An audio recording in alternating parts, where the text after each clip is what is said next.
ہر انسان اپنی زندگی میں کہیں نہ کہیں داخل ہو رہا ہوتا ہے، کہیں نہ کہیں سے خارج ہو رہا ہوتا ہے۔ آدمی گھر میں داخل ہوا تو اس وقت بھی اس کو عافیت چاہیے، خیریت چاہیے،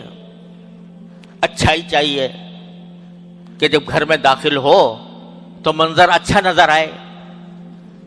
میرے گھر والے خوش خرم ہوں، عافیت سے ہوں۔ یہ چاہیے نہیں چاہیے جب آدمی گھر میں داخل ہو رہا ہو؟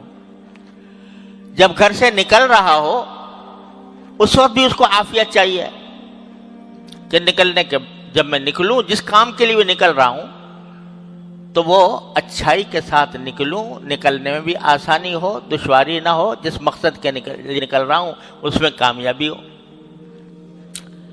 اگر آدمی کہیں ملازم ہے اور اپنی ملازمت کی جگہ پر داخل ہو رہا ہے تو وہاں پر بھی اس کو ضرورت ہے اس بات کی کہ جب داخل ہو تو اچھائی کے ساتھ داخل ہو، یعنی اس کا ماحول درست ہو، اس کے لیے جو کام ہیں، اس کے فرائض منصبی ہیں، وہ ٹھیک طریقے سے بجا لائے، اس کی ضرورت ہے۔ جب نکل رہا ہے دفتر سے تو اس وقت بھی اس کو ضرورت ہے۔ مدرسے میں داخل ہو رہا ہے پڑھنے کے لیے، اسکول میں داخل ہو رہا ہے، کالج میں داخل ہو رہا ہے پڑھنے کے لیے، تو اس کو ضرورت ہے کہ میں جب داخل ہوں تو داخل ہونے کے وقت، داخل ہونے کے بعد ایک تو داخلہ میرا آسان ہو جائے، صحیح طریق پر جاؤں، صحیح وقت پہ جاؤں، اور جس مقصد کے لیے جا رہا ہوں پڑھائی،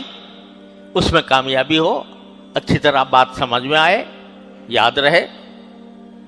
نکلے تو وہ بھی اچھائی کے ساتھ اس کو چاہیے کہ نکلے۔ ہسپتال میں داخل ہو رہا ہے علاج کے لیے تو کیا چاہیے کہ اچھائی کے ساتھ داخل ہو، کوئی اچھا ڈاکٹر مل جائے، اچھا معالج مل جائے، اس کے دل میں اللہ تبارک و تعالی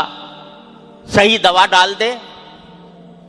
اور صحیح دوا ڈال کر وہ میرے لیے مؤثر بھی ہو جائے، مفید بھی ہو جائے۔ نکلوں تو وہاں سے صحت یاب ہو کر نکلوں۔ تو غرض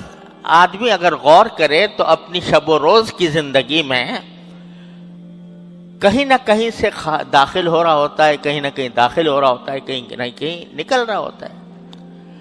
تو ایک ایسی عام اور جامع دعا اللہ تبارک و تعالی نے تلقین فرما دی کہ جب بھی کسی چیز میں داخل ہو رہے ہو تو یہ دعا مانگ لیا کرو، رب ادخلنی مدخل صدق